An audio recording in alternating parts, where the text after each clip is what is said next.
आप लोग को एक टॉपिक पहले पढ़ाया गया था निर्देशांक ज्यामिति, जिसमें मूल बिंदु के बारे में, कोऑर्डिनेट के बारे में बताया गया था। आज उसी का फर्स्ट टॉपिक था एक, जिसका नाम था डिस्टेंस फार्मूला, जिसको बताने जा रहे हैं।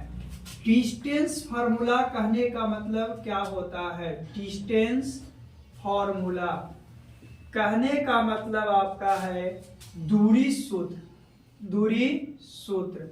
तो डिस्टेंस फार्मूला में हम लोग पढ़ते क्या हैं कि डिस्टेंस फार्मूला है क्या। सबसे पहले ये जानेंगे।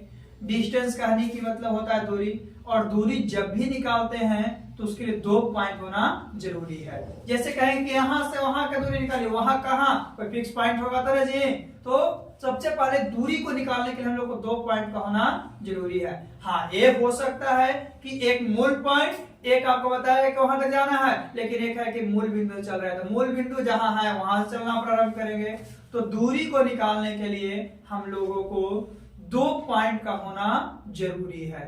तो कभी कभी कहता है क्या कि एक बिंदु है जो समदूरस्थ है। तो समदूरस्थ होता क्या है? सम कहने का मतलब क्या है? बराबर। और दूरस्थ कहने का मतलब क्या है? दूरी। समदूरस्थ कहने का मतलब है समान दूरी। क्या है? समान दूरी। जैसे कहेगा कि P एक बिंदु है जो A और B से समदूरस्थ है। A और B से, तो P एक बिंदु है। कौन सा बिंदु? P जो है, जो A और B से समदूरस्थ है, यानी कि A यहाँ है और B यहाँ है। तो जितना दूरी P से B के है उतना ही दूरी P से A के है। तो AB जो होगा P से क्या होगा? समदूरस्थ होगा। यानी कि जितना डिस्टेंस, अगर मानते हैं यहां से यहां तक 10 है, तो यहां से यहां तक भी क्या होगा? 10 होगा।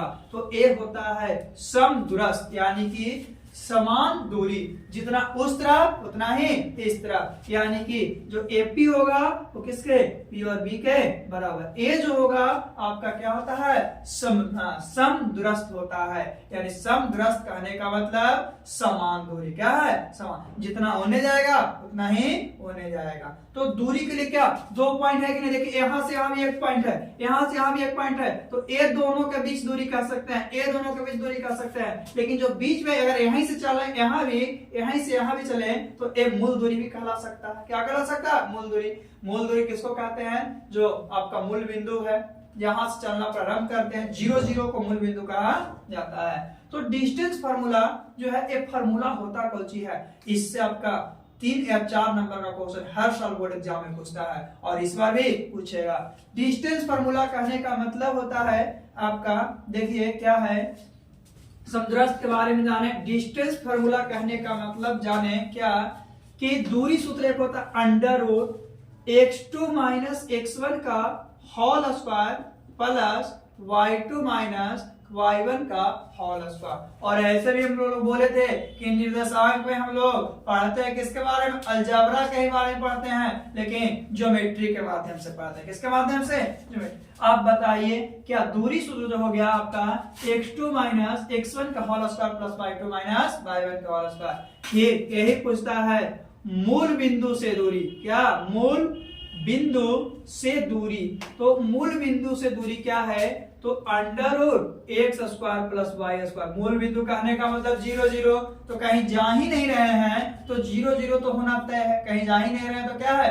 0 0 होना तय है। तो इस प्रकार को हम लोग क्या कहते हैं? मूल बिंदु। चलिए इस पे बेस्ड एक क्वेश्चन को देखते हैं कि क्या होता है। इस पे बेस्ड एक क्वेश्चन क्या है, जैसे कि हम लोग को 2 पॉइंट देगा। कितना पॉइंट? 2 पॉइंट देगा, और कहेगा कि इसके बीच की दूरी, लेकिन 2 पॉइंट देगा तो एक जो है x एक्सिस में रहेगा और एक y एक्सिस में।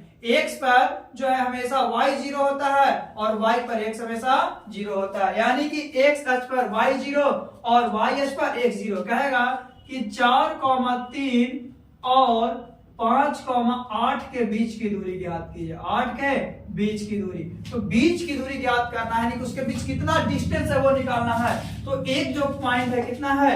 4,3, और एक जो पॉइंट है 5, कितना है? 8 है। तो पहले डिस्टेंस को x1 और y1, दूसरे को कौन सी? x2 और y2 मानेंगे। ऐसा मानेंगे। ऐसा मानने के बाद क्या देखिए, तो x2 माइनस x1 का होल स्क्वायर और y2 माइनस y1 का होल स्क्वायर। आप बताइए, जब ऐसा करेंगे तो x2 कितना है? 5, 5 माइनस x1 कितना है? 4, 5 माइनस 4 का स्क्वायर प्लस 8 माइनस 3 का स्क्वायर, क्या 5 में 4 गया 1 का स्क्वायर, 8 में से 5 गया, सॉरी 3 गया 5 का स्क्वायर, यानी कि 1 का स्क्वायर 1 और 5 का स्क्वायर 25, 25 है 1 26, अंडर 26 यूनिट जो होगा उसका बीच का डिस्टेंस होगा, जो हमेशा चाहे वो 1 नंबर में या 2 नंबर में आपसे क्वेश्चन पूछता है कि ये दोनों के बीच की दूरी क्या है। तो क्या पहले को x1 y1 और दूसरे को x2 y2 मानेंगे, मानने के बाद हम लोग क्या करेंगे, डिस्टेंस निकालेंगे। इसके अलावा और कैसे क्वेश्चन पूछता है देखिएगा, यह 3 पॉइंट देगा, 3 पॉइंट देने के बाद बोलेगा कि बताइए कि कौन सा त्रिभुज है, कौन सा त्रिभुज है। तो मानते हैं कि एक त्रिभुज ट्रायंगल है, अगर एक पॉइंट ए दिया है, बी दिया है, सी दिया है और बोलेगा कौन सा है, तो इसके बीच डिस्टेंस निकालेंगे, इसके बीच डिस्टेंस निकालेंगे, इसके बीच, क्या हमेशा तो डिस्टेंस ही निकालना है ना। और डिस्टेंस निकालने के बाद देखेंगे कि क्या अगर तीनों इक्वल है तो समबाहु हो जाएगा, तीनों में से कोई इक्वल नहीं है तो सम क्या हो जाएगा, विषम बाहु हो जाएगा। और अगर कोई दो को बराबर है तो सम द्विबाहु होगा, लेकिन अगर दो को के मिला के तिसरका के बराबर है तो समकोण हो जाएगा, क्या हो जाएगा, समकोण। यानी कि तीनों का डिस्टेंस निकालेंगे, डिस्टेंस निकालने के बाद क्या करेंगे, चेक करेंगे तीनों भुजा अगर बराबर है तो समबाहु, तीनों में से कोई बराबर नहीं है तो विषम बाहु, कोई दो को बराबर है तो समद्विबाहु, लेकिन कोई दो को मिला के तिसरका के बराबर है तो क्या हो जाएगा आपका, ओ आपका क्या है, तो समकोण हो जाएगा, क्या हो जाएगा वो आपका समकोण हो जाएगा। यानी समकोण कहने के लिए कम से कम दो को छोटा वाला मिला के बड़ा के बराबर होना चाहिए, तो आपका समकोण त्रिभुज के अंतर्गत आएगा, किसमें, निर्देशांक ज्यामिति में, किसमें, निर्देशांक। तो सबसे जरूरी आपका क्या है, डिस्टेंस निकालना, क्या निकालना, डिस्टेंस। और डिस्टेंस निकालने के लिए हम लोग एक फॉर्मूला देखते हैं, x2 - x1 का whole square plus y2 - y1 का होल स्क्वायर, x2 - x1 का whole square plus y2 - y1 का होल स्क्वायर। कोई दिक्कत है यहाँ पे? तो इस तरह से हम लोग डिस्टेंस, कभी कभी एक क्वेश्चन पूछेगा, ए तो पूछ दिया तो हम लोग निकाल लेंगे कि चलो सब डिस्टेंस निकालिए, कभी त्रिभुज नहीं चतुर्भुज पूछेगा, वर्ग पूछेगा तो वर्ग में क्या होना चाहिए, सब भुजा आपका क्या होना चाहिए, बराबर होना चाहिए। आयत पूछेगा तो आमने सामने की भुजा क्या होना चाहिए, बराबर। लेकिन कैसे, तो दो बिंदुओं के बीच डिस्टेंस निकालेंगे, डिस्टेंस तो निकालने के लिए हम लोग हमेशा इसी का प्रयोग करेंगे और प्रयोग करने के बाद देखेंगे कि क्या उसका क्या डिस्टेंस है, आमने सामने बराबर रहेगा तो आपका आयत होगा, पूरा बराबर रहेगा तो वर्ग होगा। इस तरह से सभी आकृति को हम लोग पहचान सकते हैं। यही कहीं पर समदुरस्त बोल देगा, क्या बोल देगा, समदुरस्त या संरेख बोलेगा। संरेख कहने का मतलब क्या होता है, संरेख कहने का मतलब भी होता है कि दो वो पॉइंट को मिलाकर तिसरका के बराबर होना चाहिए, वो भी आपका क्या होता है, संरेख होता है।